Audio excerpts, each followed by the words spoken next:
Good morning. I'd really like that to be my theme tune. Whenever I enter a room, I'd like that to play. Surprise, surprise. Surprise, I don't want to play it again, though. That's too much. Good morning, everyone. How the devil are you doing this fine day? Hope you're all fit and well. Well, what a fantastic couple of days in the company of JCB and some of the UK construction press's finest. Not all of them, but some of them. I think there's something in the water at JCB because whenever I visit them, I always come back with a bit of a spring in my step and feeling slightly better about the world. And we will, I promise, get to all of that in just a moment. In the meantime, I did want to draw your attention to the fact that tomorrow marks the first anniversary of the Competition and Markets Authority dropping a £60 million bomb on the UK demolition industry in general and on the National Federation of Demolition Contractors in particular. Timing's lovely because the NFDC is meeting for its AGM in London today. I very much doubt that the CMA will even merit a mention. To mark the first anniversary, I have written a new column and it is called, appropriately, CMA 1 Year On. I will post a link to it in the chat. Let me get to the chat and I will post a link to it right now. You can see that now. Although if you are a member of our WhatsApp group, you don't need to worry about that because it's there. It's already there. You can go and have a read at your leisure. Now, most important question of the day, was there creme brulee on the menu at JCB? Yes. Was it up to its usual high standard? Yes. Did I want to smuggle the chef out and bring him home with me? Yes. I don't know what the hell it is. There's two things, and my son Fred would vouch for this. Two things. Creme brulee is on the menu, and it's beyond restaurant quality creme brulee. I mean, it literally is the best creme brulee in the entire world. They also have bottles of elderflower cordial on the table at lunch. I've seen it in the shops. I've bought it in the shops, and it's very nice. But at JCB, it's better. I don't know why that is. I don't know whether they have special elderflowery water or something, but it is. It's just better there. So, yes, if you get an invite to JCB, go ask for the elderflower cordial and go and ask while you're there for the creme brulee. Yes, not good for your teeth. No, it's not good for your waistline, but it's worth it nonetheless. Now, another good question from Gary Muirhead. I wonder if your name will come up at the NFDC meeting. Probably. Will it be positive? I wouldn't have thought so. Who we got here? Ken Hatcher's just joined us. Morning, Ken. He's got some weather. I don't even know what the last bit is, but he's got some weather. The Darvelous, Andy Darvell, is here. Let me press some buttons and say good morning to you guys properly. That's Ken's button, and that is Andy Darvell's button. I'll get to all the others in just a second, but good to see you all here today. Yes, you've got all of the things. We've got a lot to get through today, so without further ado, let me roll the intro, post the question of the day, and get this show on the road just as soon as I can find the intro.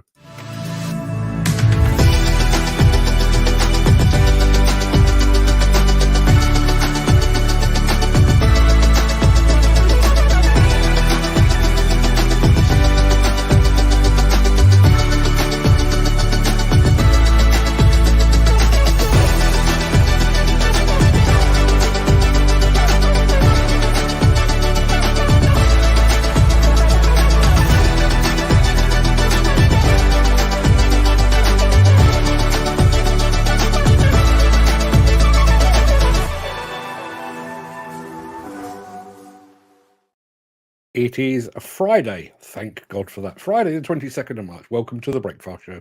I am your host, Mark Anthony. In today's show, we've got a double dose of action from JCB as the company lifts the lid on its latest and its largest X-Series excavator. Teamwork makes the dream work on a big blast in Anglesey. How the cone crusher bucket from Auger Torque is conquering the world, and we're headed down under to check out the latest New Holland mini excavators. But before we get to all of that, we do have the small matter of today's mystery machines. So let me key that in with a bit of this.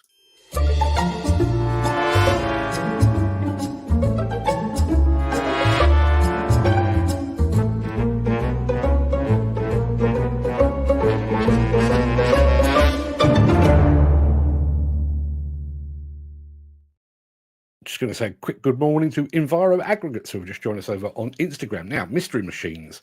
I'll give you a clue. Obviously, given the fact that I've been at JCB for the last 2 days, you might think that I would use a JCB machine. I have not. That's the only clue you're getting. This is a machine that you need to decipher. Yeah, doesn't tell you much, does it? If anybody's got any clues, we'd love to hear from you. Just reply in the chat. Let us know. Now, good. I don't want them to be sidetracked because JCB do way more than elderflower cordial and creme brulee. But I do need to go over to this. The JCB creme brulee is the best. Convert you to a JCB person. I think that's the clue. I think there's something in there that just basically switches a switch in your head and yes, you're part of the JCB fan club. I'm going to take a wild stab and guess that it might be Carl in Northwood. I can't see who it is. Gary says, I've also tried the elderflower cordial at JCB and can also agree it was amazing. And was told it was Mrs. Lord Bamford Farm Shop, some of the amazing products she produces. Listen, I as I say, I am going to get sidetracked on JCB in a couple of days' time because I want to write a thing. I'll bore you with that some other time. But we had dinner on, well, I'll tell you a bit more about it in just a second, but we had dinner on the first night, and I was fortunate enough to be sat beside Tim Birdhope, who was superb, as always. But the food, the food is astonishingly good. Astonishingly good. I had my main course was cod. I can't begin to tell you how good it was. I don't know what it is that they do, but they are something special. Now, we've already had a guess on our mystery machine, which looks like that. Andy Darvell says, I reckon it's a drop. You may well reckon it's a drop. You'd be wrong, but you may well reckon it's a drop. I tell you what, let me give you just a little bit more. There you are. That's what you've got to work with. Ken Hatteras just said it's an O&K. It is not an O&K machine. So let me take that away. I've said enough about JCB. How about if I start to show you some of the stuff, what they had? I'll tell you what, before I do that, let me just quickly remind you of our question of the day.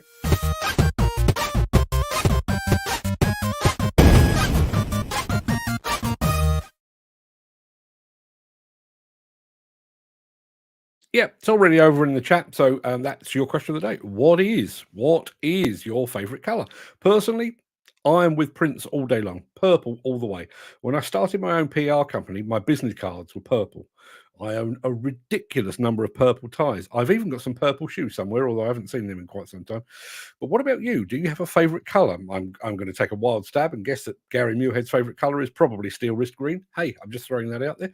But what about you? Do you have a favorite color? And if so, what is it? And possibly, why is it? Is it the color of your favorite football team? Is it the color of your wife's lipstick? I don't know. I'm just throwing stuff out there. Let us know in the chat. We'll come back to that right after the show.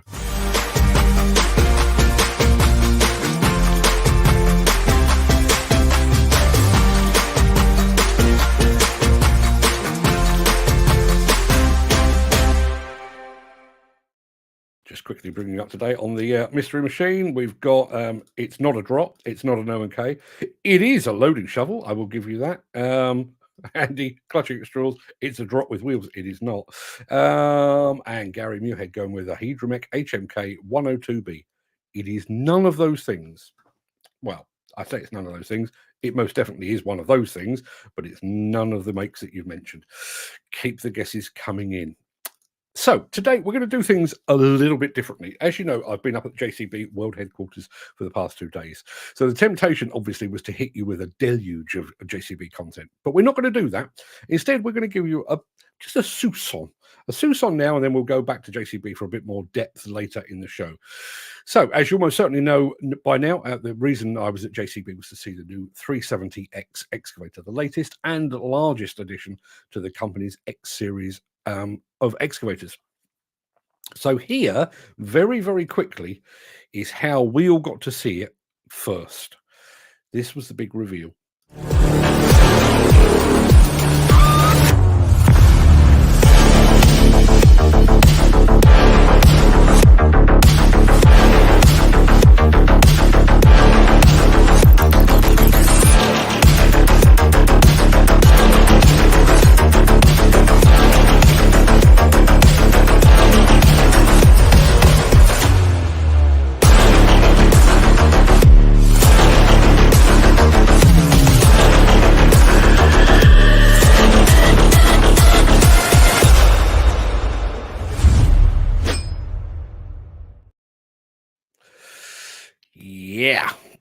Quite the reveal, wasn't it? I want to say very quick good morning to Nigel Williams, who's just joined us for the first time in quite some time.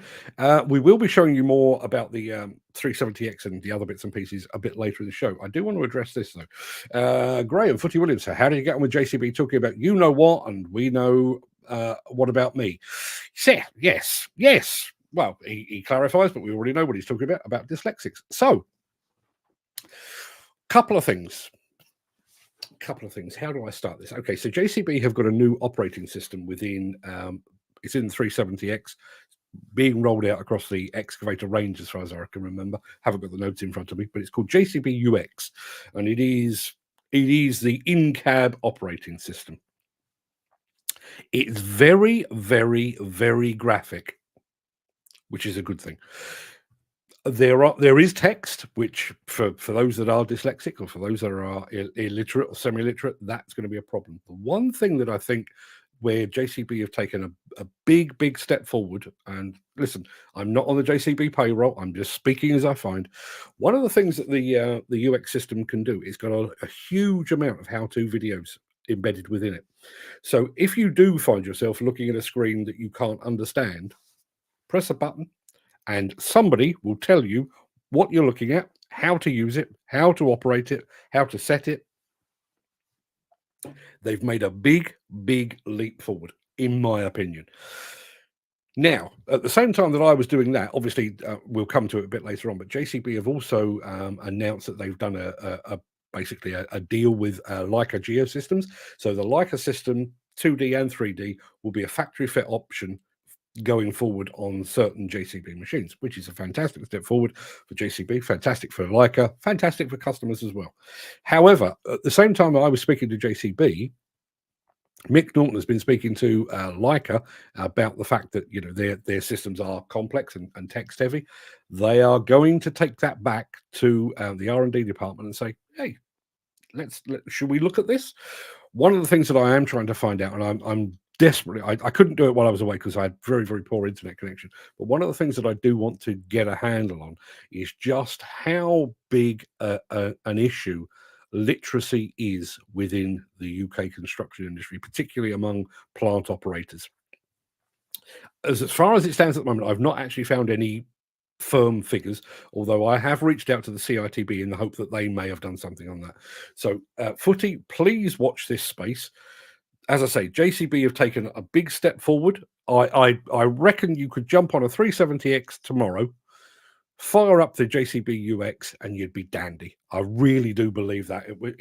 Heart of hearts, I think you'd be dandy. And if you do come across a screen that you don't quite understand, press a button, and some fine JCB person will tell you exactly what it is you need to do. So I think you'll be dandy on that. Beyond that, we still need to answer those questions. And as I say, I mean, at least Leica have taken it on board, which I'm not at all surprised about. But bearing in mind, another multi-billion-pound company, but they are listening, people. So keep those comments coming in because they do make it back up the line.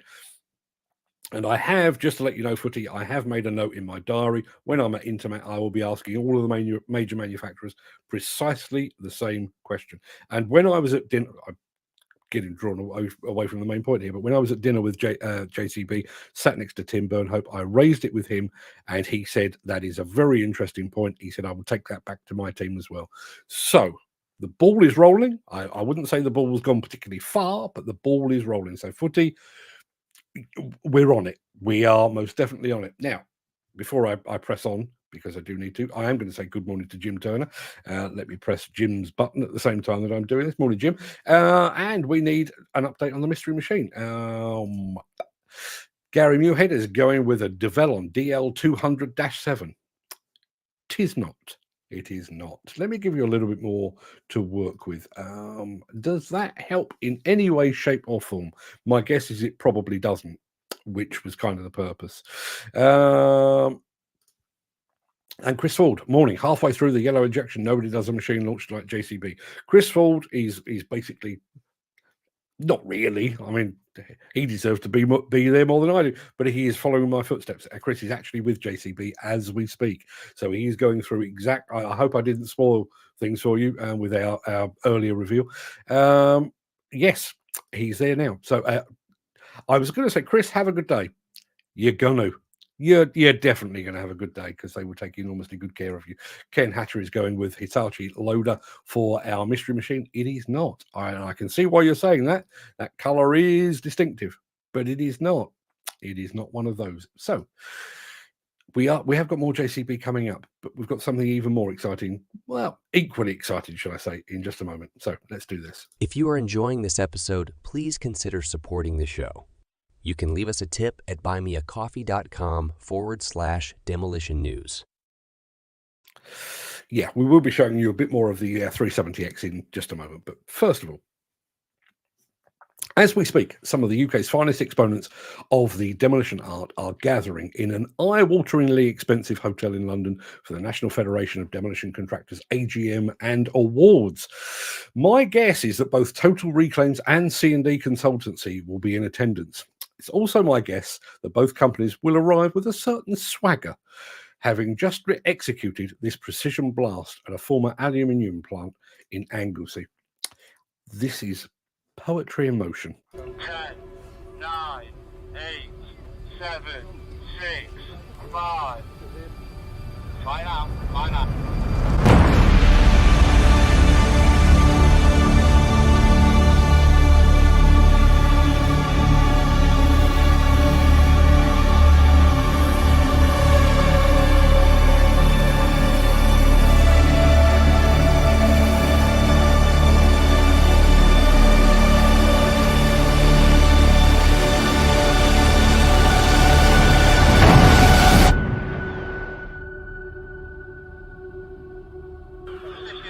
Successful explosion will stay in your position. Well done, everybody. Everything will go ready.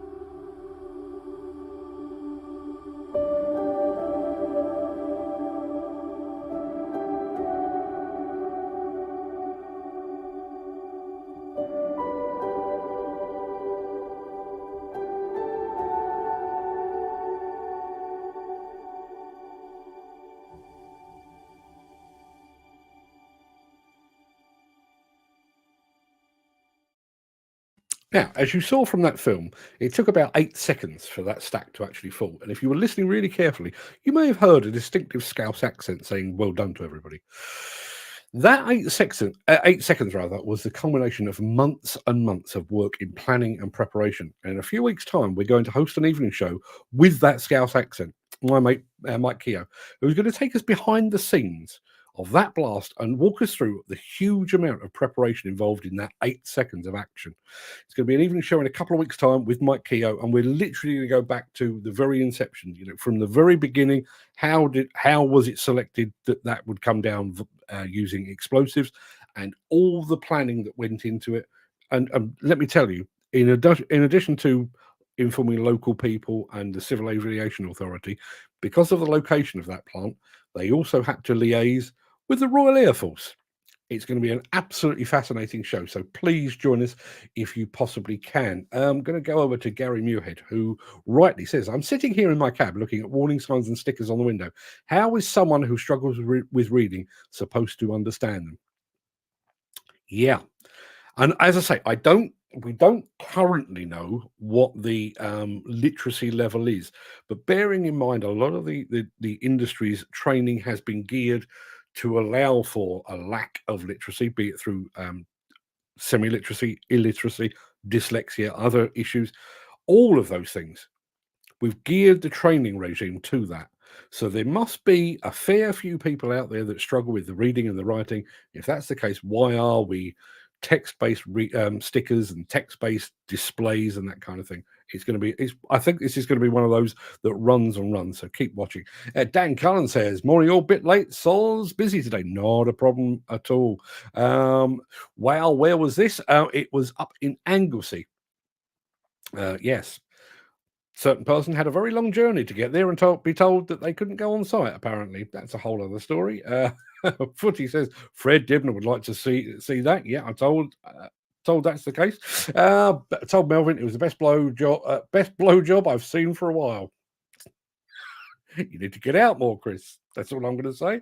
Let me throw up the mystery machine one more time. Let me give you a little bit more. There you are. That's what we're working with today. I can tell you who was the last guest that we had. Ken Hatcher was going with Hitachi. As I say, I know exactly why he is guessing that, but it is not. Anybody's got any other guesses? I'd like to hear from you. Yeah. So shall we? I'll come back to you with the dates of that discussion with Mike Keogh on planning an explosive demolition project. But in the meantime, let's have a little bit of this.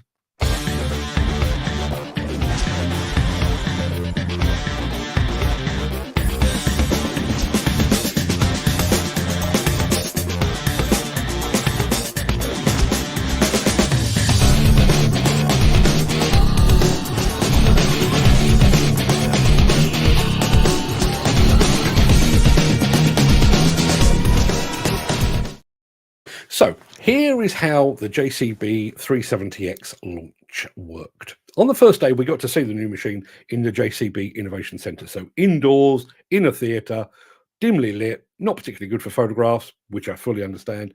That's how we saw it first. We then headed off for dinner, and as I said earlier, I was lucky enough to be sat with Tim Burnhope, who is even better value off screen than he is on it. And he's very good value on it. Then the following morning, we all descended on JCB's demonstration quarry, Kevin, to see the 370X in its natural environment. Now, there were plenty of other machines and new products on display as well, as you're about to see. So, myself and the other members of the press took full advantage. There are a lot of 35 to 40 ton excavators on the market. Some of them good, some of them bad. Some of them look like they're a 30 tonner upscaled to 35 to 40 tons. But the new one from JCB is different. This one is made from British beef.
Pretty good, right? I'm going to come back to the chat in just a moment. Obviously, the 370X was unquestionably the star of the show, but there were other highlights too. JCB unveiled its first foray into the tilt rotator market, and they're calling it the Raptor. It announced it was launching, as I've already mentioned, IntelliGrade, a factory fit option supplied by Leica, and the company also unveiled, which I've also mentioned, the new JCB UX, a new operating system for the company's excavator product line. We've got films on all of those, and we're going to be releasing those over the next couple of days, couple of weeks, because we haven't had a chance to edit them.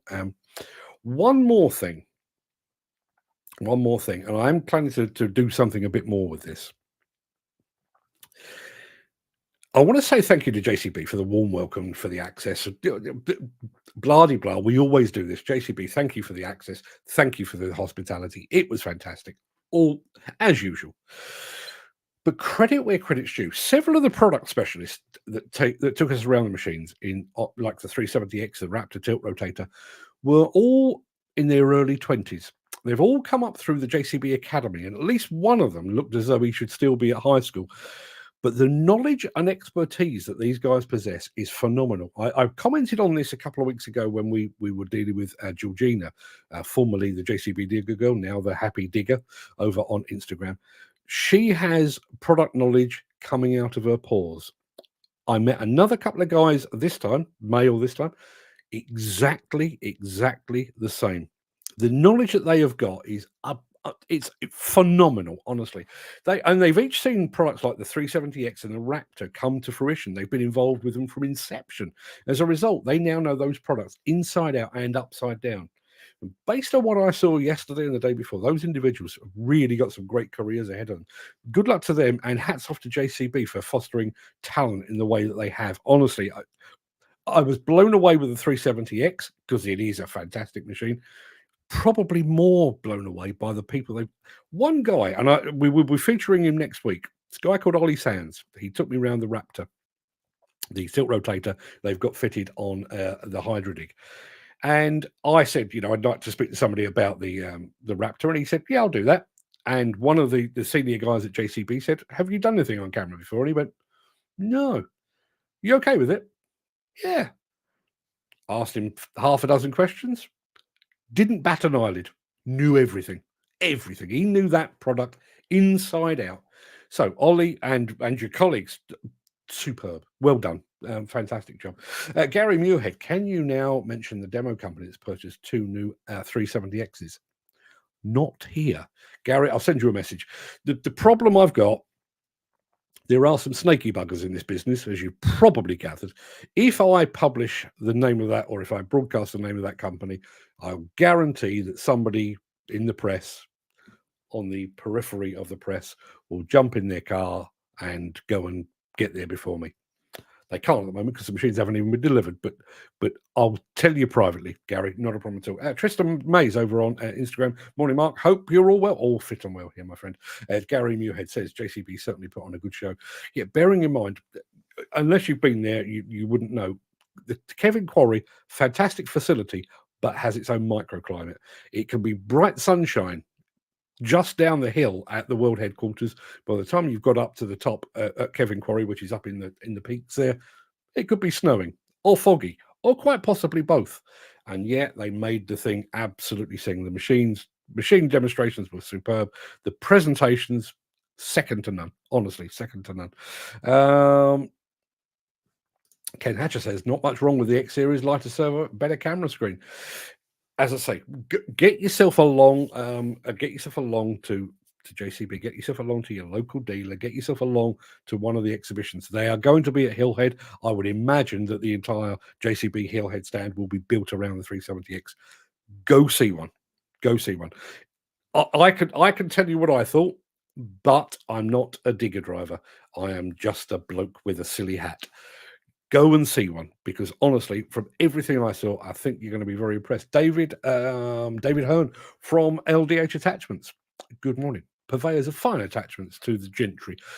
David Hearn is over on Instagram. Morning, David. Are you at the NFDC AGM today? I would have thought so. Maybe not. I don't know. Yes. Should we crack on? I think we probably should. I think we need one of these. Since the finance bill came into effect in April, the construction industry has seen a surge of fuel thefts. The rising cost of living has placed an additional risk of theft by employees and contractors, as well as opportunistic thieves. By using diesel dye and placing warnings of its use, you are sending a clear message that this is your fuel.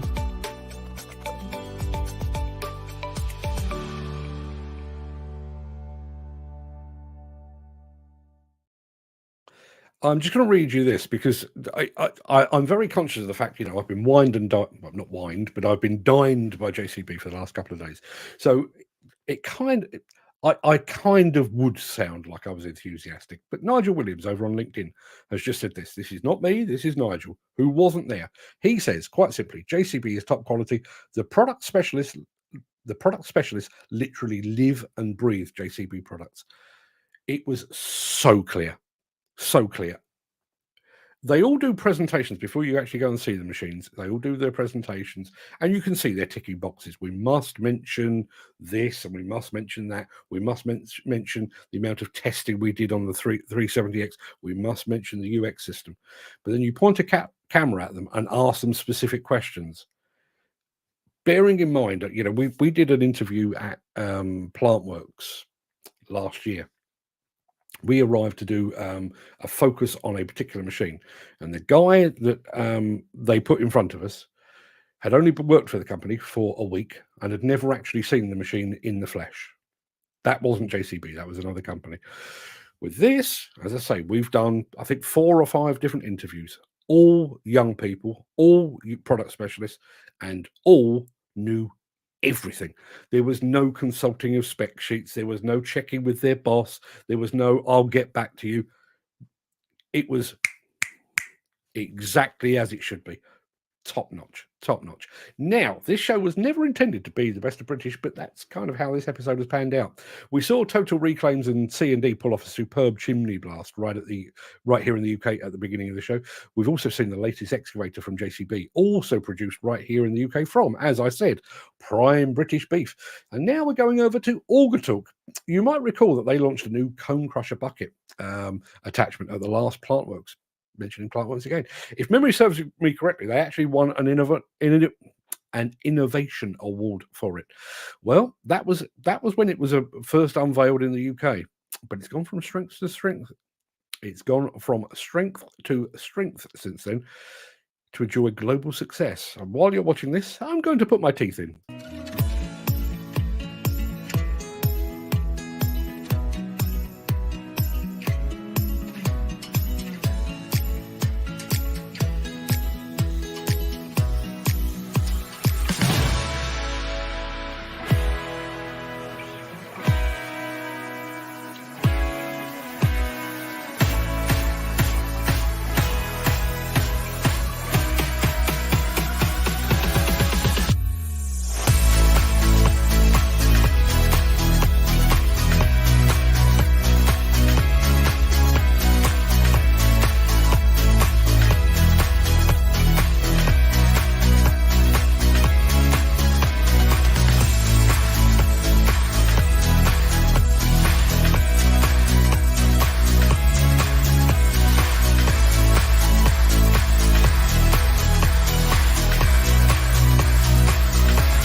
I didn't realise it ended quite as quickly as that, but there you are, Auger Torque.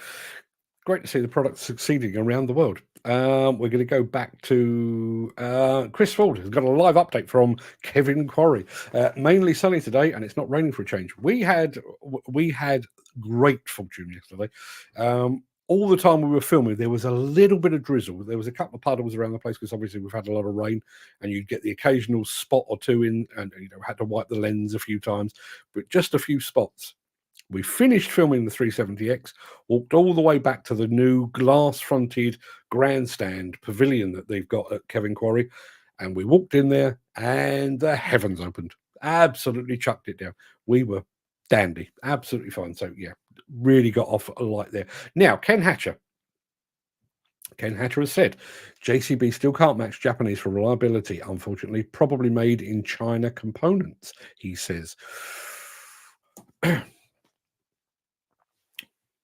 Let's revisit that note from Ken in about 6 months' time, when there's some 370Xs out there. As you will see when we do the 370X, one of the things that JCB were very, very keen to stress was the amount of testing they've put the new machine through. And not just here. Obviously, there have been a few secret machines working away in quarries behind closed doors here in the UK, but they've been sending them to hot locations and cold locations, and they have tested the buggery out of these things. I think they said tested to extremes. So they've tested them in hard applications, so hard rock, that kind of thing. They've tested them in extreme hot. They've tested them in extreme cold, and the things have stood up to it. Let's revisit that. I know what you're saying, Ken, and I don't necessarily disagree with you. But the 370X, partly because it is such a beefy looking machine, I reckon, in my heart of hearts, I reckon we could have that conversation in 6 months' time, and you might be saying something differently. We shall see. Going back to Dan Cullen saying handy bucket to have in your fleet. That was the Auger Torque cone crusher bucket. Jim Turner says, I do like their cone crusher, but the bottom of the pipework needs swapping to steel and a guard. They're missing a trick, though, as it only crushes to one size. That could be easily changed with a simple adaptation. Yes, it could.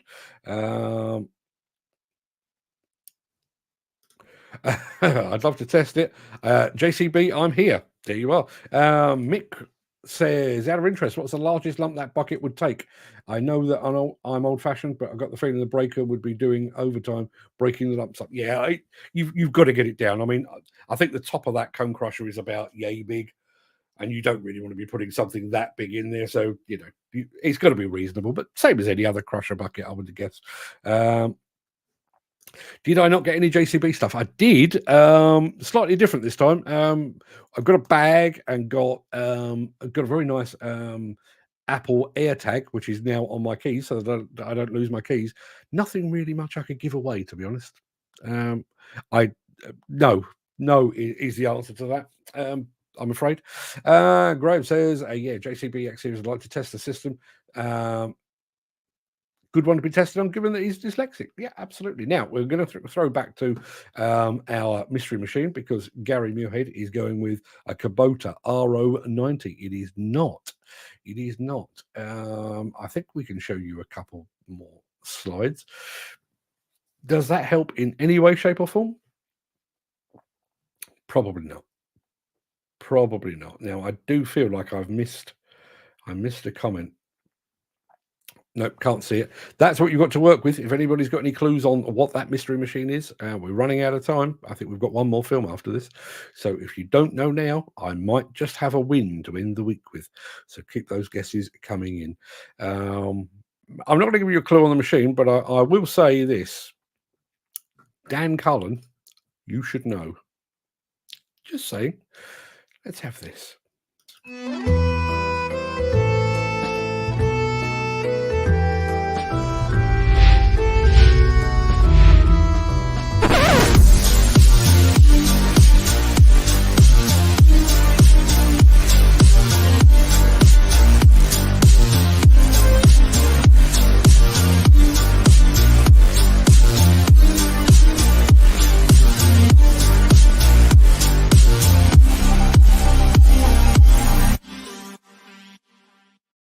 Yeah, a couple of things. Just had a message back from David Hearn at LDH Attachments. He's not going to the NFDC AGM because he's too busy. David, long may it continue. If you're stood there packing up attachments to send them out the door, good. I hope you've got the entire weekend and all of next week doing exactly the same, because that means business is good. Let's have a look.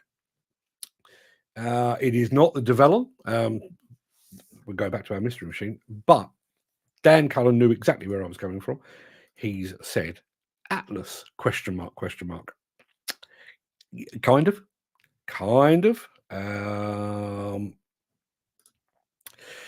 Dan also says, was it Hillhead? Can't remember the model. Kind of. You're in the right park. Mick Wright says, hearing whispers of a demo firm in the southwest of England is in trouble. Have you heard anything? Yes, I have. And I'm not sure what the situation is. So I was tipped the wink probably a month ago, that all was not well down at Dutchy.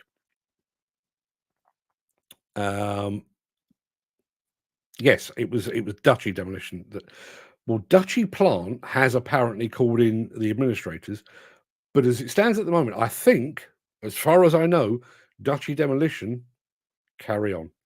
I don't know, but they are down in the southwest. I think they qualify, so I don't actually know. And it's Mick, not right. It's Saunders, Mick Saunders. My apologies. It's been a long couple of days. What can I tell you? Now, we've had enough Britishness, I think, and this is an international show. So we're going to finish up by going down under to take a look at some shiny new mini excavators from those fine folks at New Holland Construction. Let me take that off the screen. We'll come back to that just a moment, because if you haven't got it by the time this ends, I win.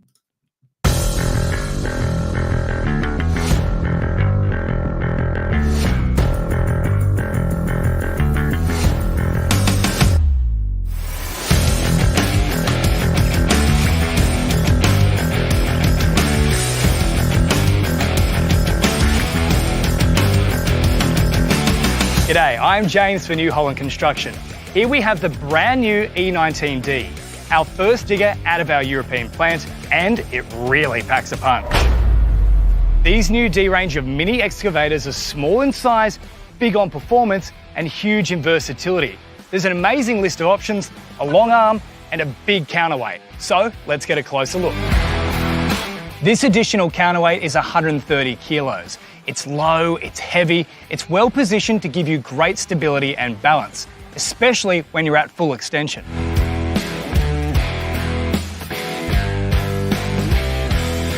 This long arm opens up 1.35 metres and gives you a bit more of everything. We get a dig depth of 2.48 metres and a dump height of 2.7 metres. Now that's a lot of digging, and yet another benchmark for New Holland Construction. You've got plenty of options with the D series, and the hydraulics are no exception. This comes with a variable displacement pump, and 2 auxiliary lines are standard, along with a 3rd optional high flow line. As you go down the boom, you'll see the standard LED light, plus the option for 2 extras on top of the cab. Now we have the robust design, the boom cylinder protection, and down here at the bottom, the blade cylinder protection. When it comes to accessibility, this is where the European design of the E19D really comes into its own. Here we have access to all of our daily maintenance points. Beautiful, clean design here, easy access to your filters, and housed in here, our Yanmar 18.4 horsepower engine. Another unique feature we have on the E19D is the smart tank. The fuel tank is the rear door, and it's protected by this big, heavy counterweight.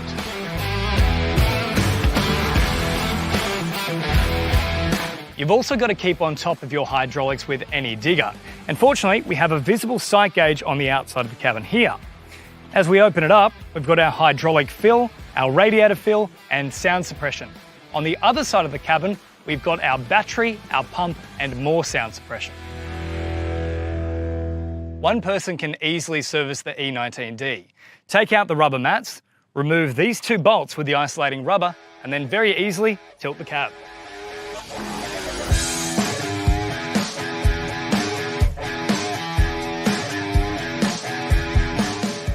I absolutely love the operator environment of the E19D. It's a big machine in a little package. It's also super easy to get into with a wide cabin, very comfortable seat, and a beautiful wide backrest. Your armrest comes down and your joysticks feel like they're located exactly where they should be. We've also taken everything off the ground. The travel pedals also fold away, giving you even more room.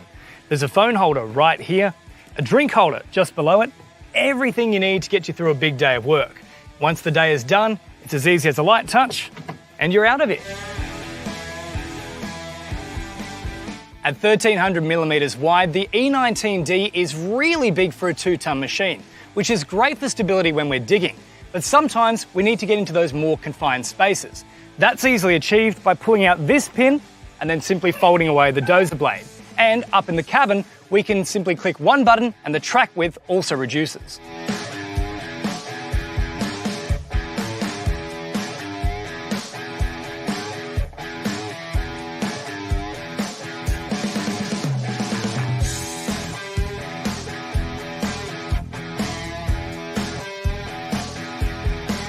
This all adds up to some heavy-hitting features, all in a lightweight and dynamic package. To learn more about the New Holland Construction D-Series mini excavator range, head to our website or speak to your New Holland Construction dealer today.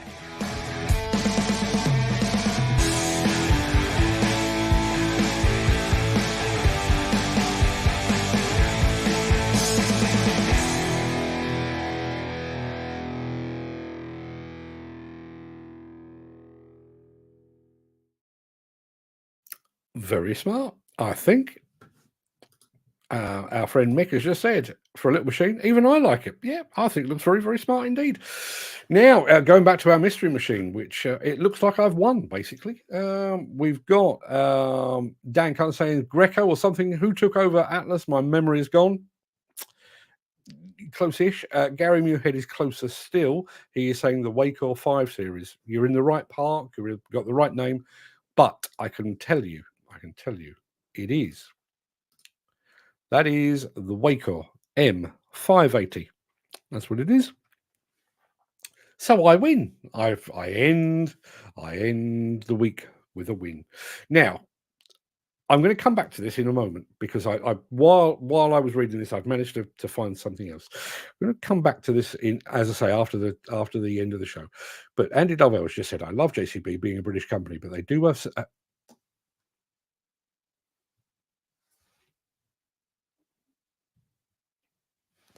My apologies, my screen just went black. I love JCB being a British company, but they do have a stigma on site, though. When a JS would turn up on site, people would say, I hope there's a fitter coming with it too. I've driven a 220X a couple of times. They do have a lovely cab, but they don't have the power of a Volvo or Cat of the same size. I hope they've sorted out their issues with these new models. I don't think you'll have any issue whatsoever with the 370X in terms of power. But the bit that I come back to is this notion that JCB machines are unreliable. About 6 years ago, I actually produced a video because I was so sick and tired of hearing that. I'll tell you what, rather than playing the crack first, I'm going to go straight to it. So I'd heard, whenever we feature JCB on Instagram, that we always get the same thing. Oh, I hope that comes with a bag of spanners because you're going to need them. Yeah, we've all heard the stuff. So 6 years ago, when I was youthful by comparison, I took to YouTube to address that. Now, let me just tell you, I mean, the video I've got here, and I've not watched this in 6 years, so I can't even remember what I said, but I'm going to play it to you anyway. The sound is probably cracked because I wasn't using a particularly good microphone, but I did address this, as I say, 6 years ago. Now, this video is about 7 minutes long. I'll probably cut it off in its prime at some point. Just I want to get the point across because we've addressed this before. But the reason I'm playing this is because I want to tell you the outcome of this. So let me play you the video and then we'll come back and have a natter. So earlier this week, together with the mass ranks of the UK construction press, I paid a visit to the JCB World Headquarters. Now I've been going there for the best part of about 30 years, and regardless, I still look forward to it. Partly because they always make the pampered press feel pretty welcome when we go there. But more than that, whenever we cover anything that JCB has made, we get a spike in traffic, be it on YouTube, on Diggers and Dozers, demolitionnews.com, wherever we do it, JCB stuff is very, very popular. But there is another phenomenon that comes about whenever we cover JCB, and it's something that goes along with the internet age. As soon as we post anything related to a new product that JCB has developed, we get comments along the lines of, does that new product come with a bag of spanners because you're going to need it because JCB equipment is very unreliable? Why haven't JCB fixed the products that they're already making before they've worried about innovating something new? And my personal favourite is, have JCB ever actually been on a muddy site? So let's take those points one at a time. First of all, I've never seen, in 30 years of journalism, I've never seen any documentary proof that JCB equipment is any less reliable than that from Komatsu, Caterpillar, Volvo, Liebherr. If anybody's got that information, documentary proof that JCB equipment is unreliable or breaks down more than anybody else's, please send it to me. As a journalist, I thrive on news. So if you've actually got that proof, I'd love to run it. I've been looking for it for 30 years and nobody's provided it yet. But if you've got it, then please fire it over. The second question that I get in the comments pages is, why don't they fix what they already have first before they innovate? Well, that's not really, that goes back to the previous question. If there's no documentary proof that their equipment is unreliable, why would they bother fixing it? Mechanical equipment, particularly in an application like construction or mining or quarrying, is going to take its knocks. It's going to take some abuse from operators. So yeah, you're going to get breakdowns, but I honestly don't believe you get any more breakdowns with JCB than you do with any other leading brand. In terms of why don't they fix that first before they innovate, innovation is what drives a company like JCB. JCB invented the backhoe loader, which for years has been the mainstay of the UK plant hire industry. It's made the company famous. The name JCB is synonymous with a backhoe loader. It's arguable whether they actually invented the telescopic handler, but they were certainly there at the ground floor and have pioneered it ever since. And you look at machines like the Hydrodig last year, the Teleskid earlier this year, and now the new site dumper, the high-vis site dumper. These are genuine innovations, and they're innovations not necessarily born of a desire to make money, although obviously that's the business that JCB are in, but it's predominantly to make things better. Taking for example the Hydrodig, the UK construction industry has had wheeled excavators for years, but they've never really caught on in the way that they would have done, or they have done in other parts of Europe, Northern Europe, and in Scandinavia. The Hydrodig has the potential to change all that. The one that probably blows my mind even more is the new high-vis dumper. Dumpers have been the workhorses of the UK construction industry for longer than I've been around, certainly 50, probably 60 years. And ever since somebody had the bright idea of taking them up to 6, 7, 8, 9 tons in weight, or in payload, that they have had issues with danger and with safety. When you're putting 9 and 10 tons of load in front of an operator, an exposed operator at that, it makes visibility difficult. They're not particularly stable machines, and it's taken a company like JCB to come along and turn that on its head. And JCB is not even a site dumper manufacturer. What they've done, they've looked at the market, they've looked at what's available, and they've made it better. So in answer to that question, why don't they fix what they've already got? Be thankful. They don't have to fix what they've already got. We've already proved that. And the fact that they are trying to make the industry safer, surely they deserve applause for that rather than criticism. And my final point is probably this. JCB is a £1 billion plus company, huge company. They're manufacturing in dozens of countries around the world. So you don't get to be that big if you're making shoddy or unreliable equipment. Their equipment is run by some of the biggest contractors, some of the biggest plant hires and rental companies in the entire world. Do we honestly believe that the buyers at those companies are stupid enough to invest their hard-earned cash in equipment that's going to break down as soon as it arrives? No, I don't think so. And then the final argument, I guess, is JCB supply a lot of equipment to the British and the American military. If the military, who kind of need a bit of reliability, if they're willing to stake their reputation and the lives of their men on the reliability of JCB equipment, I think JCB have probably got their sums pretty much right when it comes to reliability. So in future, we'll carry on posting stuff about JCB. All things being equal, I hope to be up at the factory again at some point this year, assuming they invite me after this rant. And if anybody would care to comment negatively about the reliability of the JCB equipment, my answer will be just go and have a look at this video, because unless you are manufacturing billions of pounds worth of equipment that never breaks down, or unless you can provide me with documentary proof that JCB equipment is less reliable than anything else that's on the market, sorry, just don't think your comments are valid. And then there's the final one. Have JCB ever been on a muddy site? Well, it just blows my mind, to be honest. Joe Bamford was on muddy sites before most of the people commenting were born. JCB will be on muddy sites long after they've hung up their site boots, their hard hat, and the keyboards with which they spew this nonsense that they seem so intent on spewing. JCB live and breathe on muddy construction sites. That's where their products are developed. Yes, they've got a very smart world headquarters. Yes, they've got a very high-tech innovation centre. But all of that is powered by their engineers, by their dealers, and also by their customers who spend most of their time on construction sites. And it's their feedback and their input that actually drives the innovation that the JCB is now famous for. So yes, they do spend a lot of time on construction sites. They are familiar with what mud looks like. They know how it reacts, and they know how to get it out of a skip of a dumper when they tip it.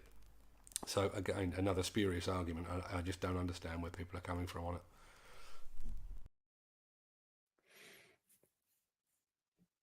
That was pretty good, wasn't it? All unscripted as well. Yes, spoken straight from the heart. Listen, I'll say the same thing again now as I said whatever it was 6-8 years ago when I did that video initially. If anybody has got documentary proof that JCB machines are less reliable than anything else, fire it over. Fire it over. I've got some very, very good friends at JCB. I would love, I wouldn't love, no, I'd hate to do it, but I would sit down with them and say, can you explain why your machines are less reliable than a Komatsu or a Hitachi or whatever it might be? But the point I wanted to make, I produced that video whenever it was, 6-8 years ago. It's been online ever since. It's been viewed thousands of times. It was on Demolition News, viewed thousands of times there. It's been available right the way across social media. Not one person has come back and said, yes, I have a piece of paper here that proves that JCB is unreliable. So 6 or 8 years, thousands of views, not a single person could come up with a valid argument to support the fact that JCB is unreliable. So I throw it over to you. We've got some proper operators in our midst. Andy, and I'm not singling you out, and I know you actually said there is a stigma. I know you weren't accusing them yourself. There is a stigma. Get those that are saying, is there a fitter coming to? Ask them. Can you send that bloke in the silly hat some proof that JCB machines are unreliable? If you can, I will literally drive to JCB's world headquarters and I will sit down with the powers that be and say, can you explain that? But until then, I speak as I find. And I'll tell you now, and Gary, I won't forget to tell you who the demo company that is, who the demo company is that's bought 2 370Xs. But they bought it.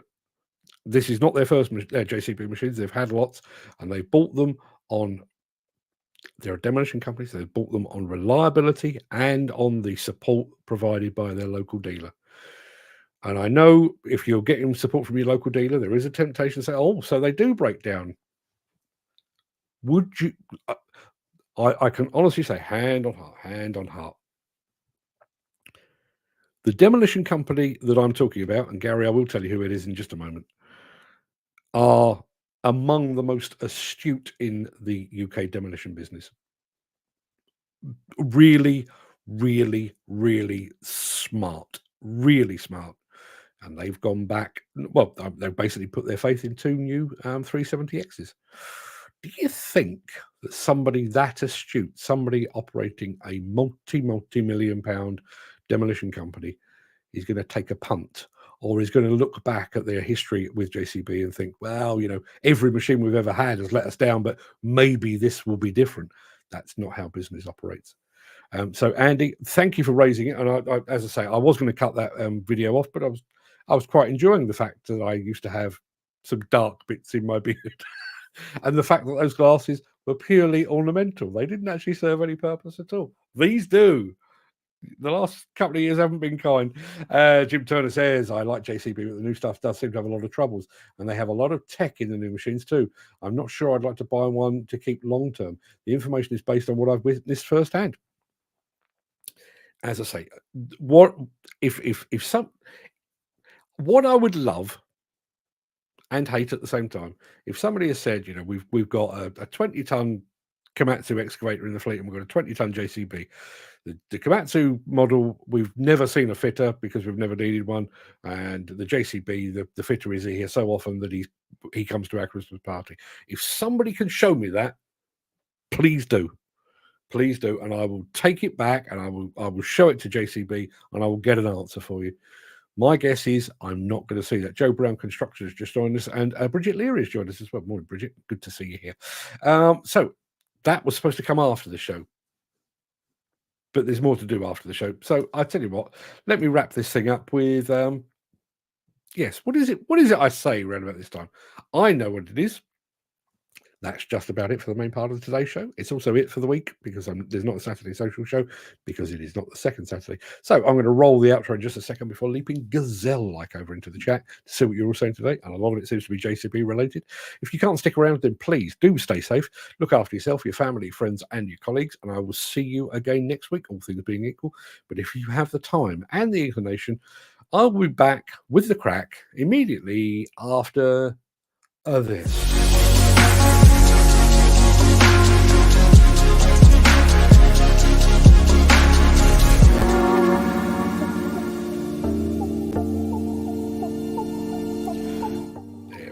Bit of background music. Half tempted to put background music in the show, actually, but I think it would get on my nerves after a while. How are we all doing today? Have to say, just going to go back. Nigel Chell, John Kavanagh, and the entire JCB team. Thank you. Fantastic. Fantastic couple of days. One of the things that JCB do, and I don't know whether they're doing that today with Chris Ford and the people that he's with. We arrive at the at Kevin Quarry, and we're all divided into groups. We've got a number on our name badge, and we're all divided into groups. But JCB are so chilled and laid back and confident in the ability of those doing the presentations that I'm literally 30 seconds in. I was in the same group as Nick Drew and Peter Haddock, and the three of us all headed off in the same direction, and then went like that. Nobody minded because JCB are not stood there thinking, yeah, that bloody Mark Anthony, he's a sketchy bugger. They probably are thinking that, but they're not thinking if he speaks to that guy, that guy will slip up and Mark Anthony will crucify him. No, they're stood there thinking, our guys have got this. They've got a decent product. They've literally grown up with it. Seen it through from inception to delivery, and they are confident that they will do exactly what they need to do, and they did. In spades. So yeah. I tip my hat to the mighty JCB. Let's go back to the beginning of the chat and see where it all began. Gary Muirhead first off the show, off the mark for this morning. Good morning, Mark. Good morning, guys. Happy Friday, everyone. We made it. Yeah, not always a certainty. Now it's funny. I'm looking at a screen there where Gary Muirhead has his Steel Wrist logo as his icon, and over here on the other screen, I've got Steel Wrist Official. Using the same icon, they've just popped up in Instagram. Good morning, Steel Wrist Official. Great to have you here.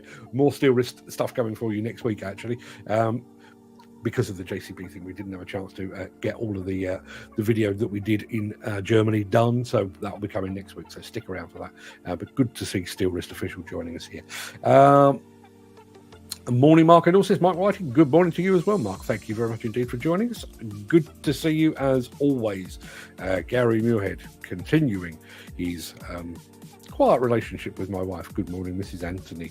And good morning, Mr. Muirhead. It's all very formal, isn't it? Don't understand that at all. Steel Wrist Official. I think they're saying this to everybody, not just to me. They've just said Happy Friday over on Instagram. Happy Friday indeed. And I know some of the Steel Wrist team are actually at an exhibition over in Germany. I saw my mate Peter Lamb photograph on LinkedIn today. So if you're in Germany while you're tweeting or you're Instagramming, hope you have a great show. I'm sure you will. Good opportunity to show off the new products. I was mightily impressed, and I'm sure the audience will be mightily impressed when I share it with them. Who we got here? Yes, that's the link, should you need it. If you're in our WhatsApp group, you don't need it. But if you would like to read, it is tomorrow. Tomorrow is 12 months since the CMA fined 10 members of the NFDC almost £60 million of their part in a price fixing and bid rigging scandal that the industry basically did nothing about. So I've taken the opportunity to look back at the past year and highlight the fact that nothing changed. In actual fact, obviously we lost Squib Group, not because of or not directly because of the CMA scandal. Scudder has quit its membership of the NFDC, but the other 8 seem to be doing really quite nicely. In fact, Erith are going great guns.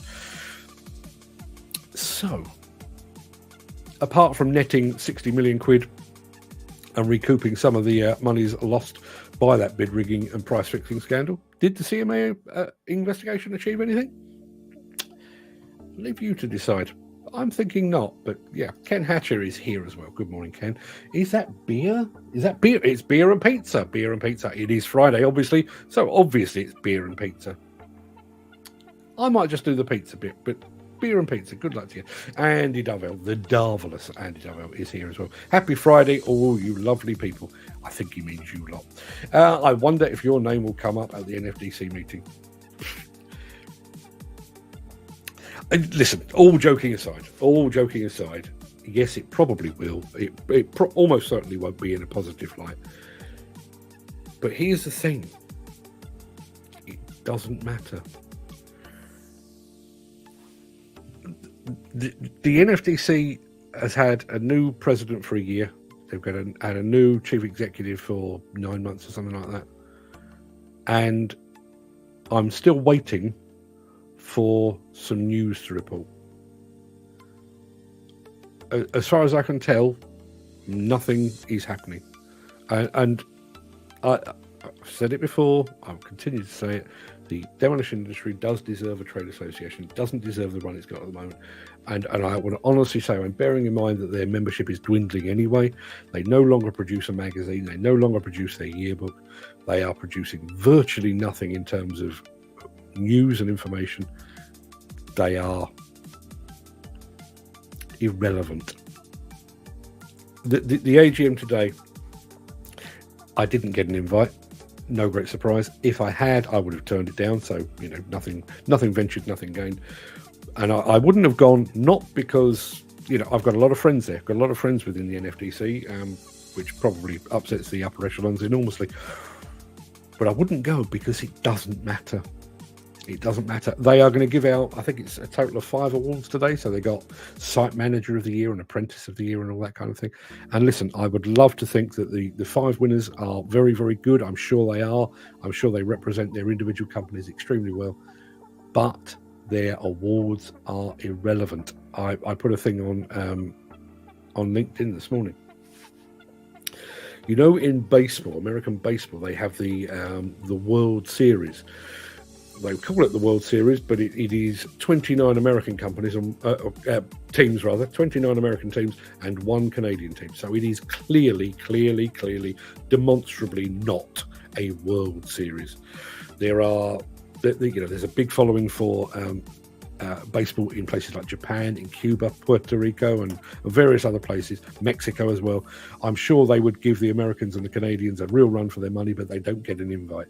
Well, in unrelated news, the NFDC are hosting their awards today, and the only NFDC members can actually take part. Well, we're down to about 125 odd NFDC members, less than a quarter of the industry.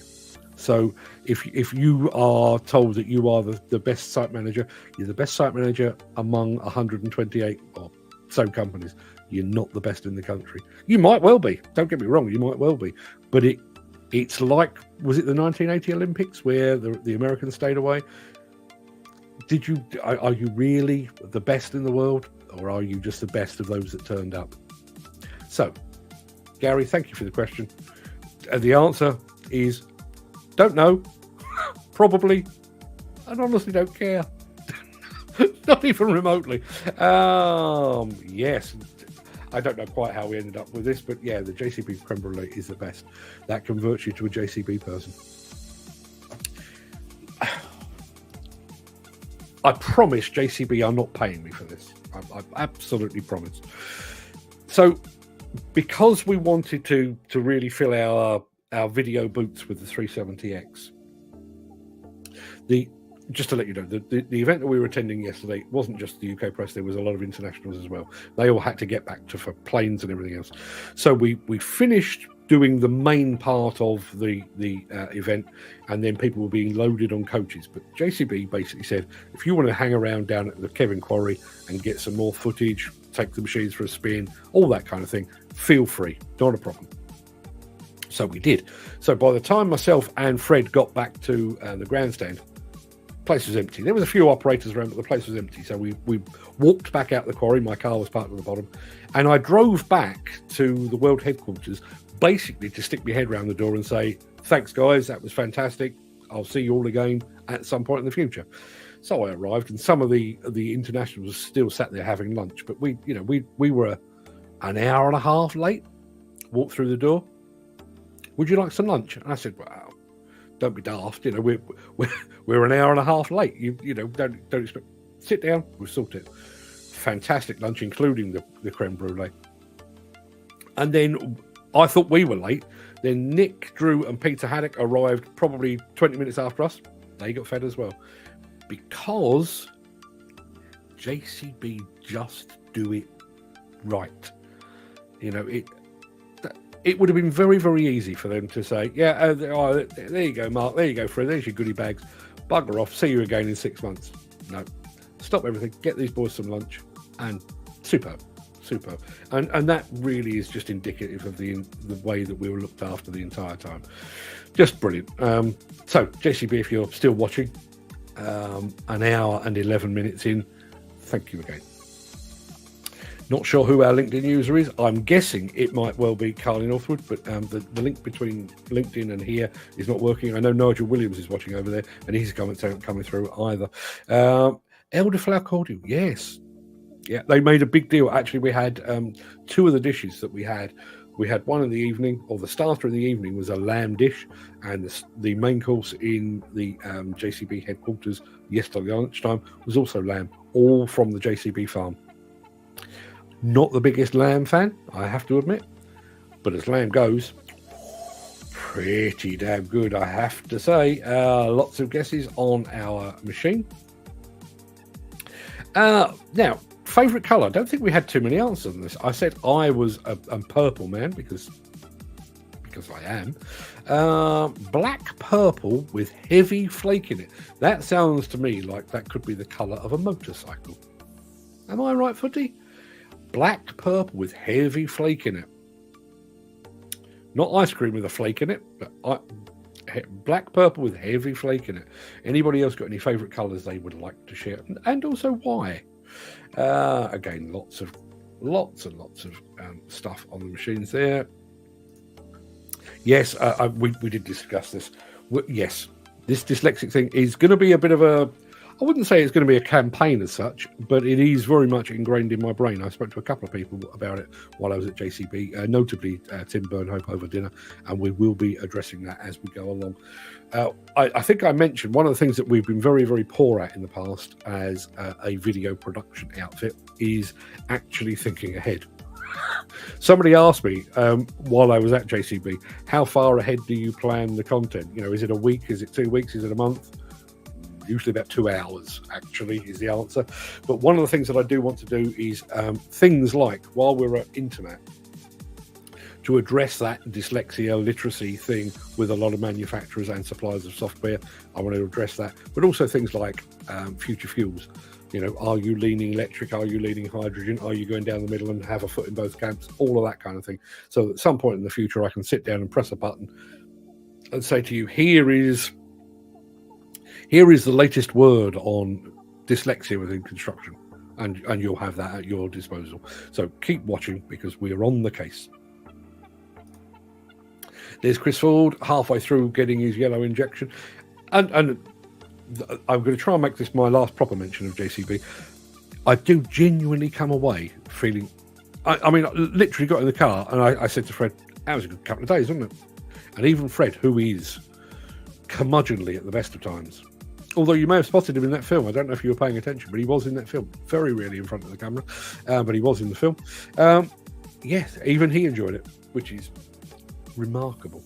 Hitachi Loader says, Ken Hatcher, it wasn't any of those things. Gary Muirhead really highlights the problem. When you think about exactly that, so you think about some site inductions require you to fill out forms. Getting your competence cards requires you to fill out forms. Some require you to apply for them online, which requires you to read. You then have operators manuals that are written in words. You then have warning stickers and labels that are written in letters and words. You fire up your computer interface in your machine. You might have some graphics to begin with, but then you are confronted with letters and words and numbers. All fantastic if you are Gary Muirhead, not so great if you're Footy, because Footy can't deal with that. And listen, I'm not pursuing this because Footy is royalty. I'm doing it because he is representative of a pretty large chunk of the industry, and I think they're being poorly served. So we will be pursuing that as we go along. Dan Cullen arrived, better late than never. Footy says awesome lowdown. Yeah, as I say, I want to get a date out. I only spoke to Mike Keogh late last night when I was on my way back from JCB. Let me take you back a little bit. In the aftermath of 9/11, there was an awful lot. There still is. There's an awful lot of conspiracy theories out there that the Twin Towers and is it Building 7 or Building 11? I can never remember. But they were brought down by a controlled explosion. It was an inside job. A demolition contractor had been in there. Well, listen, having been on a number of explosive jobs, no, for a start, you have to prep the builders. There's the pre-weakening, there's the drilling of the blast holes, there's the running of the cables. So unless the people that walked into the World Trade Center ignored thousands and thousands of meters of deck cord, it wasn't a controlled explosion. But the biggest defense against all of that nonsense is the fact that those things take a huge amount of time, a huge amount of preparation, and a huge amount of planning. This one in particular, as I mentioned in the immediate aftermath of the film that we showed you, C&D Consultancy and Total Reclaims were negotiating and liaising with the Royal Air Force and the Civil Aviation Authority. They were checking with the Met Office to make sure that there wasn't a wind that was going to deposit any dust on a nuclear works where it would cause an explosion. They have to think of everything, and as you plainly saw, they did think of everything. So in a couple of weeks' time, we're going to get Mike Keogh on one evening, and we will begin with the blast to show you how it ended. But we're then going to go right the way back to the very beginning, and look at the anatomy, the biology, the creation of that blast, because there was probably, I'll take a wild step, 6 months, maybe a year, possibly even more than that. And then it all culminated in that 8 seconds of that chimney just hitting the ground. I think it's going to be a fascinating watch. I hope you can join us for it. There's our friend Mick. Hope you're all safe and well. Well, I'm back in my home office, so yeah, I'm doing okay at the moment. Not too bad at all. Fred Dibner would have enjoyed that. I think he probably would. Told Melvin that's Melvin Cross up at Total Reclaims. Told it was the best blowjob I'd seen for a while. I'd like to think he laughed at that. Let's have a look. Gary Muirhead says, I wonder what the hot topic will be at tonight's NFDC dinner. It's actually a luncheon. It's a daytime event, but just not that matters. What will be the hot topic? Do you know? I genuinely don't know. I think they will probably gloss over the 1 year anniversary of the CMA. I think they will gloss over the demise of, 5 of their members? Is it 5? Or is it 5 companies? Let me think. Rye, Squibb, McCormack, Waldridge. Yeah, I think the other 2. So 4 of their members have gone pop in the last 4 months or thereabouts. I think they'll gloss over all of that, and I think it will be, aren't we doing fantastically well? Isn't the NFDC wonderful? We don't actually do anything for you. We don't really speak for the industry. We haven't actually delivered anything of any note in, a decade, probably, off the top of my head. So no, it'll be all fluff and gloss and fancy lighting and just whatever. I feel about that the way I feel about the moon. It's there, but it's a long way away and doesn't really matter to me. Chris Ford, not far off Kevin Quarry. Hopefully, be able to have a play. Let you know on Monday. Please do let us know, because, as I say, I mean, I had a bit of a mooch about in the JCB 370X, but I'm not an operator. I am not really equipped to be able to tell you whether it's good, bad, or indifferent. It looked the part. It sounded the part. One thing that I did notice was I was watching it load a Bell truck while we were there, and the slew seemed to be really bloody fast.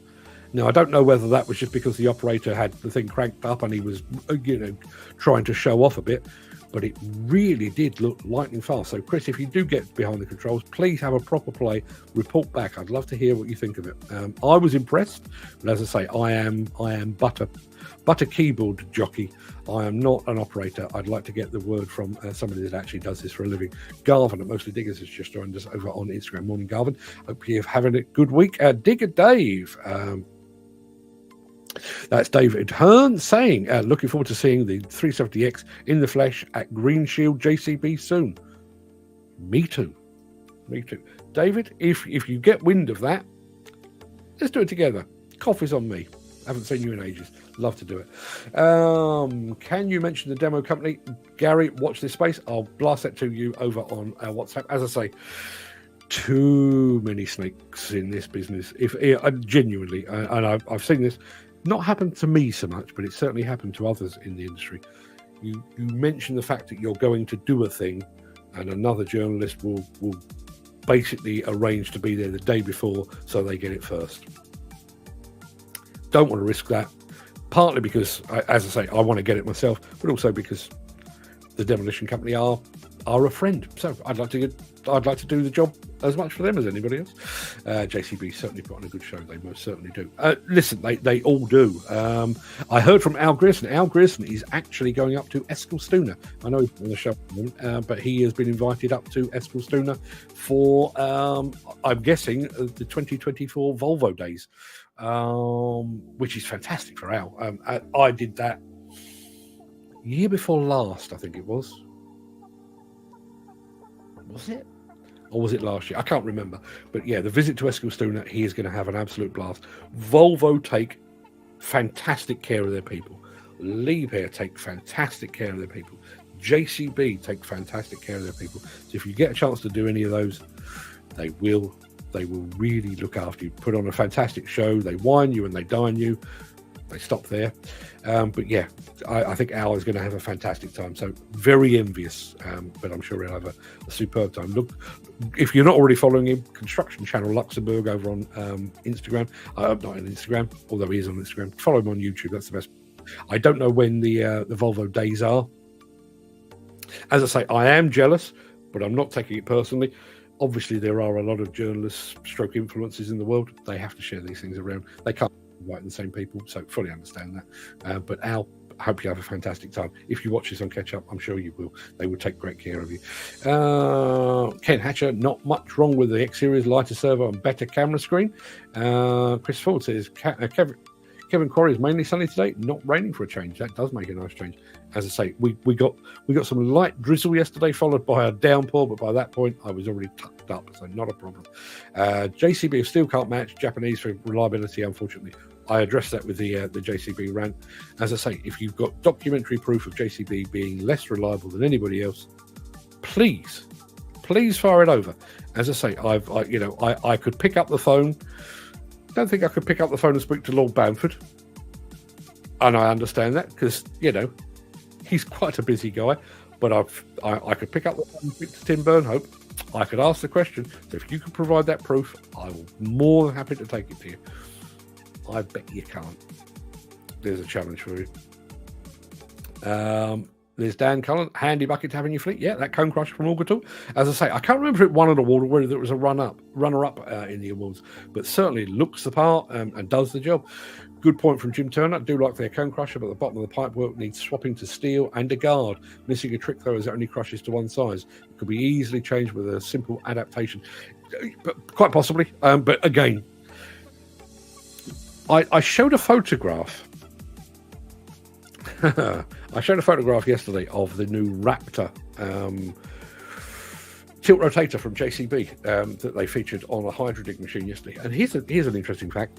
According to JCB statistics, something like 70% of the Hydrodigs sold in the world are operating with a tilt rotator.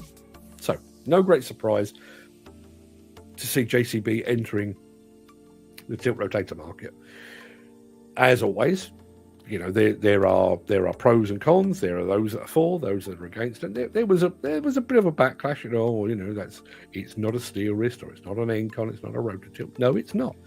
But also, this is JCB's first foray into the field of tilt rotators. They can't just go and copy a steel wrist because, frankly, they would be hit with a huge lawsuit. But also, you kind of need to feel your way. You know, what works best for us, what works best for our machines, what works best for our customers. This will evolve. You know, the Raptor, this was its first iteration. Chances are there'll be another one in a couple of years' time. Chances are there'll be another one after that. Look at Steel Wrist. They've just launched their third generation. Their third generation is streets ahead of their first generation. So, yes, it is very easy to take the JCB and take the Steel Wrist and look at the negatives. Give it a time. And I would say exactly the same about Auger Torque. That is the first iteration of that cone crusher. Will the second iteration allow you to change the settings to actually grade the material exactly as you want it? Quite possibly. Will you be able to do that from the cab? Quite possibly as well. All possible. Early doors.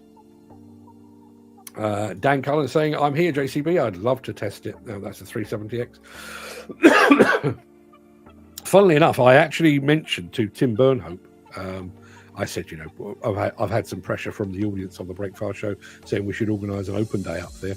And rather than laughing at me, he said, he gave me the name of the guy. He said, have a word with him, see if we can do it. I will have a word. I am aware it's a lot to ask, and I'm aware that you guys would have to give up a day's work, assuming we couldn't do it on a Saturday.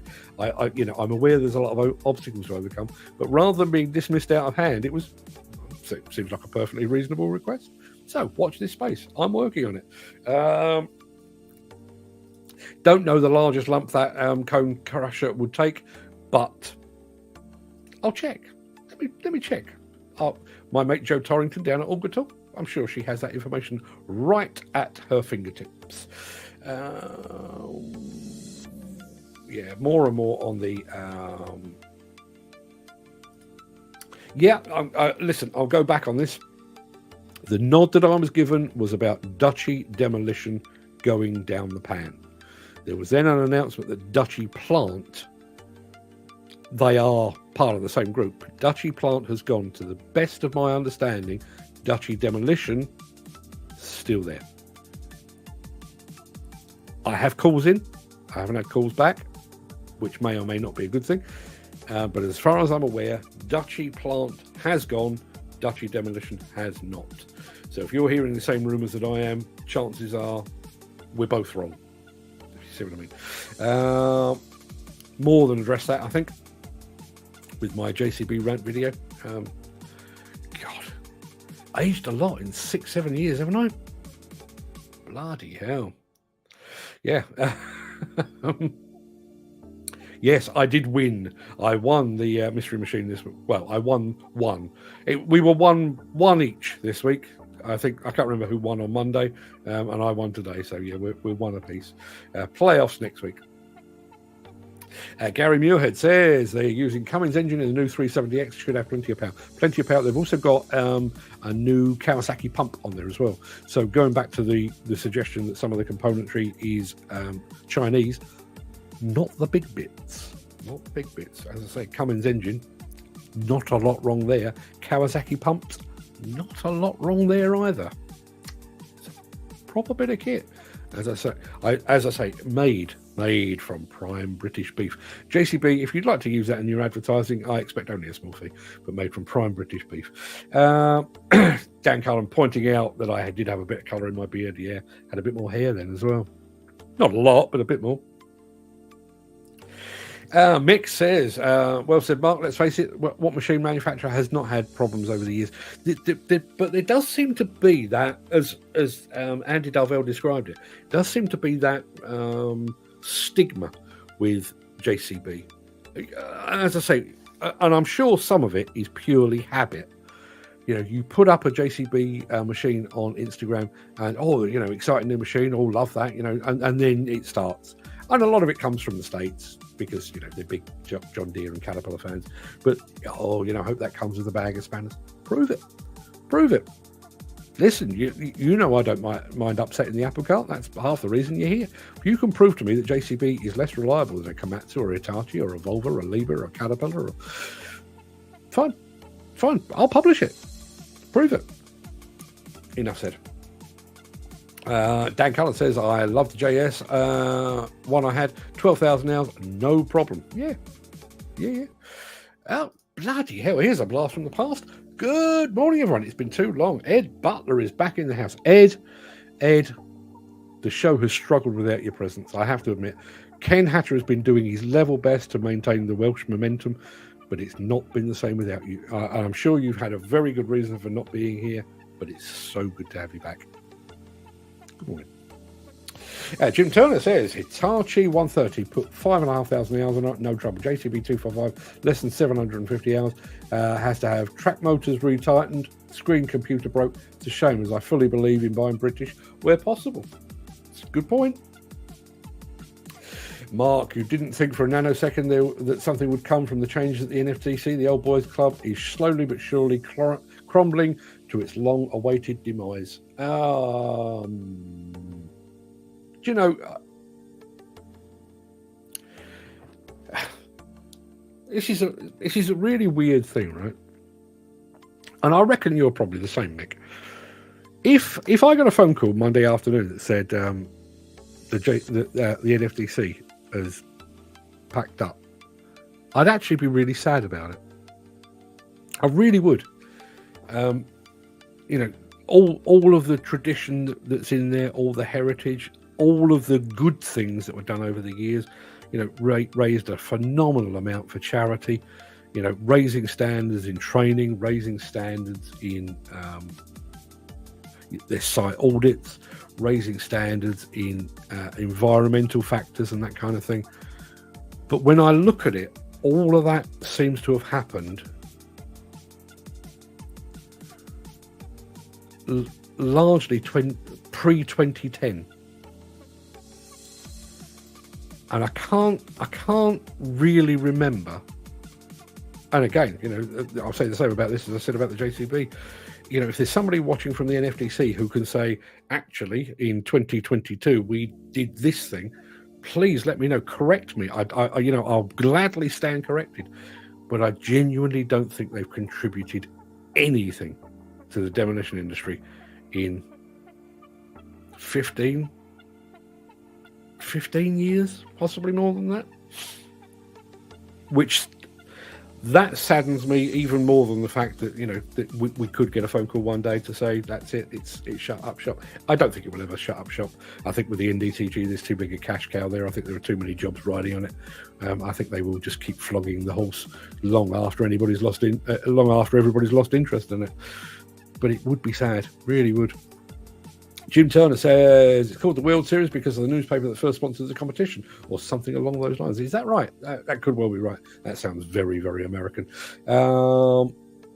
Wolfwelder, our friend the Wolfman, Garrett over in the States. Good morning to you, sir, and very happy Friday to you. Footy explaining he's black purple with heavy flake. Yes, he's Harley Davidson. I'm not. We have done, bear with me, we have done a question of the day today. Gary, the question of the day was, what is your favourite colour? I've mentioned it several times. What is your favourite colour? Because that's how we ended up talking about purple with heavy flake. Yes, my favourite colour is purple as well. I don't know what went wrong there. I've definitely seen it in the chat. Footy, no, it's not Footy. It's Dan Cullen. Have a fantastic have a fantastic weekend, guys. You fine people are marvellous and great. Yes, you really are. I'm going to back that entirely. Mick says, Graham, there is an app you can use. A friend of mine uses it try to find out what it's called. He too is dyslexic. I know Footy does use a voice to text system because he sends me messages both here and on WhatsApp as well. But it's not entirely reliable, and sometimes it takes a bit of deciphering. And why should he have to? You know, I mean, in actual fact, one thing Footy is very good at, something that I'm piss poor at, is he sends me voice messages. Just goes onto WhatsApp, hits the record button, sends me a voice message. Easier for him, sometimes easier for me. Yeah. Dan says, see you all Monday. Great show yet again, Mr. Anthony. You're very welcome, and I look forward to seeing you again on Monday. Mick says there's an app on Google Chrome he uses, sending me the names of 2 others. Okay, thank you very much indeed for that, Mick. Jim Turner. I've already told a fella at Plantworks on the Auger Torque stand at Plantworks what I'd be doing with a plasma cutter and welder to improve their crusher bucket if I buy one, and he did offer me a really good deal on their product. I just haven't got enough use for it for the cost of a new one, but I'd definitely buy a second-hand one, and when I see one at the right money, and then start modifying it to make it a better machine. Interesting stuff. Ed says, I've been working nights for nearly 6 months now. Finally come to the end of it, so now I can finally catch up with your wonderful show. Well, get what are they called? Your circadian rhythms back in order. That's my dad was a night worker a lot, and he would work from Monday to Friday nights. He would go to work at sort of 10:30 at night and then work around. But then on a Saturday and Sunday, he would try to revert so that he got to spend some time with his family and to go fishing and stuff like that. There is a technical term for the effect it had on him, and I can tell you that technical term is it fucked him right up. It really did. So ease yourself back in, Ed, but fantastic to see you back again. My other half says, my question of the day. Pink, do you want me to ask the question? No, don't ask any questions. This is not your show. This is my show. You want to ask questions? Start your own show. See, that's who wears the trousers in this relationship.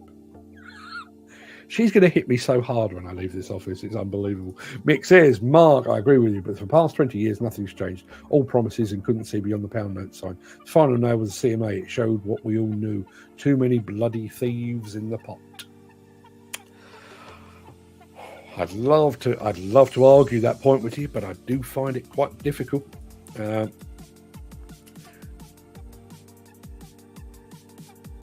Auger Torque. Auger Torque in general, but I know Jo Torrington. She's lovely. Here's an offer for you. I'd be happy to work with Auger Torques if it meant I made money and got a free crusher. There is a guy here called Jim Turner who he's at the sharp end of the biz. He likes your cone crusher, but he thinks he could improve it, and he would work with you to improve it. Jim, meet Joe. Joe, meet Jim. I'll do the introductions properly offline once the show is over and done with. But yeah, hey, listen, if I can make that happen, that's what we do here. This show is a lot like Tinder, in virtually no way at all. But yeah, we'll play the mating game if that's what needs to be done. Everybody, I think that's going to be enough. That's an hour and 38 minutes, nearly an hour and 39 minutes in actual fact. And I know you've got weekends to go to, so please, could everybody go forth and enjoy your weekends? Come back feeling as refreshed as I do after a trip to JCB, and I'll see you on Monday. Till then, everybody, have a fantastic weekend. All the best. Cheers.